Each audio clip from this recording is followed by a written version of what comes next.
Ito yung hinog na bunga ng amti or unti. Sa norte, kinakain nila yung talbos ng dahon, parang talbos ng sili. And even yung ripe berries niya ay edible. Pero wag niyong kakainin yung hilaw kasi yun ay marami o mayaman sa solanin.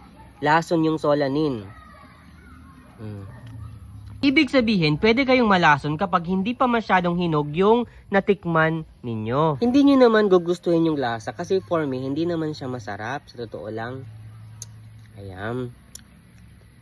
So yung hinog lang ang sinasabi na edible. Walang masyadong, hindi nyo naman ramdam yung buto kasi puputok lang siya doon sa bibig nyo.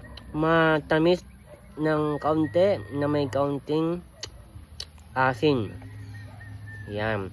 Yung hilaw pa, like this one, huwag nyong kakainin yan kasi nga mayaman yan sa solanin. Isang alkaloid na lason, pwede kayong mahilo, sumakit yung ulo nyo at magtae. Ngayon, kapag naparami din naman kayo nito ay pwede rin kayong magtae. Kaya anumang sobra ay masama. Kung hindi kayo sigurado at sensitibo kayo masyado ay huwag nyo nang subukan. So ayan, kung nagustuhan mo ko sa yung video, i-follow mo ko dahil nakagaganda ng buhay ang may alam.